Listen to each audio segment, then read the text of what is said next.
مومن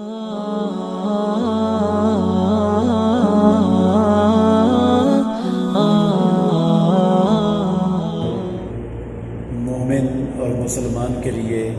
یہ اللہ رب العالمین کا بہت بڑا انعام ہے کہ نماز کے بعد جہاں بندے نے نماز پڑھی ہوتی ہے جب تک وہاں بیٹھا رہے، وہ بے وضو بھی نہ ہو اور دائیں بائیں والے کسی کو تنگ بھی نہ کرے، اپنی نماز والی جگہ پر بیٹھا رہے، تو اللہ نے اپنی پاک باز مخلوق فرشتے وہ مقرر کیے ہوئے ہیں، وہ اس نمازی کے لیے اللہ کی رحمت اور بخشش کی دعا کرتے ہی رہتے ہیں۔ فرشتے کہتے ہیں اللہم اغفر لہ، اللہم ارحمہ، یا اللہ اس بندے کے گناہ معاف کر دے، یا اللہ اس بندے پر اپنی رحمت نازل فرما۔ جتنی دیر بھی وہ بیٹھا رہے، 5 منٹ، 10 منٹ، آدھا گھنٹہ، گھنٹہ، وہ فرشتے مسلسل اس بندے کے لیے یہ دعا کرتے ہی رہتے ہیں۔ تو فرشتے جو 24 گھنٹے اللہ کی اطاعت میں اور رب کی عبادت میں لگے ہوئے ہیں، جن سے اللہ کی نافرمانی کا تصور بھی ممکن نہیں، گناہ کی سوچ بھی نہیں ہے، وہ ہر وقت رب کی عبادت کرنے والی اللہ کی مخلوق، وہ جس کے لیے دعا کر رہی ہوگی، کیا اللہ اس کے گناہ معاف کرے گا یا نہیں، اس کو بخشے گا یا نہیں بخشے گا؟ ایک ہے فرشتے دعا کر رہے ہیں یا اللہ اس کو معاف کر دے، یا اللہ اس پر رحم فرما، اور میں اس نماز پڑھنے والی جگہ کو چھوڑ کر پیچھے ہٹ جاتا ہوں۔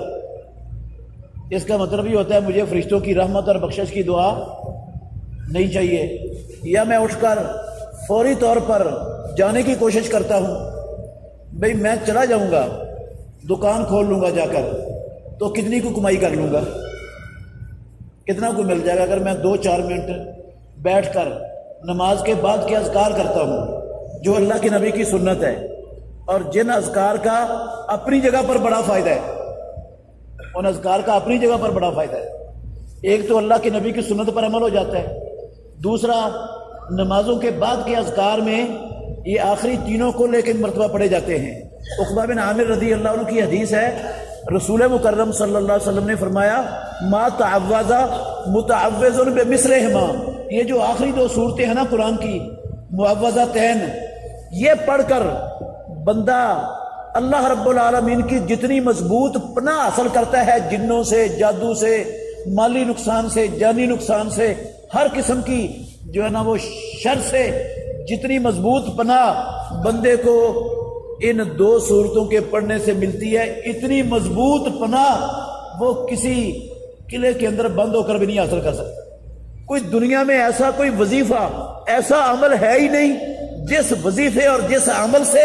بندے کو اتنی بڑی اور اتنی مضبوط رب کی پناہ ملے، جتنی مضبوط پناہ اس کو یہ 2 صورتیں پڑھ کر ملتی ہے۔ اور جب وہ جو ہے نا قل ہو اللہ کے بعد ان 2 صورتوں کو پڑھتا ہے، اچھا یہ فائدہ الگ ہے اپنی جگہ پر بیٹھے رہنے کا، اور یہ فائدہ الگ ہے رسول مکرم صلی اللہ علیہ وسلم نے فرمایا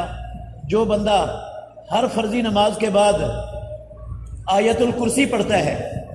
وہ اپنی عادت بنا لیتا ہے، ہمیشہ ہی پڑھتا ہے آیت الکرسی، تو اس بندے کے اور جنت کے درمیان سوائے موت کے کوئی فاصلہ رہتا ہی نہیں، مرے گا تو سیدھا جنت کے اندر۔ اچھا فوری طور پر سلام پھیر کے اٹھ کے بھاگنے والا، وہ اس فضیلت سے بھی محروم ہوا، اللہ کی مضبوط ترین پناہ حاصل کرنے سے بھی جو ہے نا وہ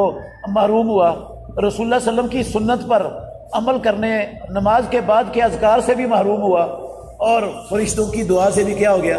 محروم ہوگا۔ اور ملا کیا اس کو جلدی اٹھ کر جانے سے، کتنی کو کمائی کر لے گا، کیا حاصل کر لے گا وہ؟ تو عزیز بھائیوں، ہمیں یہ فوری طور پر سلام پھیر کر بھاگنے کی کوشش نہیں کرنی چاہیے۔ جس جگہ پر نماز پڑھی ہے بغیر کسی عذر اور وجہ کے وہاں سے آگے پیچھے بھی مت ہوں، اسی جگہ پر جب تک بیٹھے رہیں گے نمازوں کے بعد کے اذکار کریں، آیت الکرسی پڑھیں، تینوں کل پڑھیں، اور نمازوں کے بعد کے اذکار میں 33 مرتبہ سبحان اللہ، 33 مرتبہ الحمدللہ، 33 مرتبہ اللہ اکبر، اور 1 مرتبہ لا الہ الا اللہ وحدہ لا شریک لہ لہ الملک و لہ الحمد وَهُوَ عَلَى كُلِّ شَيْءٍ قدیر، یہ اللہ رب العالمین اس کے پڑھنے پر بندے کے گناہ معاف کر دیتے ہیں، یہ بھی فضیلت حاصل ہو سکتی ہے۔ پھر بندہ اس کے بعد اللہ سے دعا کرے، اللہ رب العالمین دعا بندے کی قبول کر لیتے ہیں۔ تو بہت سارے خیرات اور فوائد اور منافع ہیں جن کو ہم معمولی سمجھ کر لاپرواہی کرتے ہوئے چھوڑ دیتے ہیں۔ تو ہمیں ان اعمال کی طرف توجہ دینی چاہیے۔ جو روزی اللہ نے ہمارے مقدر میں لکھی ہے انشاءاللہ وہ یہ اذکار کرنے کے بعد بھی ہمیں مل کے جانی ہے، اور جو نہیں لکھی یہ چھوڑ کر بھی چلے جائیں گے تو پھر بھی نہیں ملنی۔ اللہ ہمیں سمجھنے کی اور عمل کرنے کی توفیق عطا فرمائے۔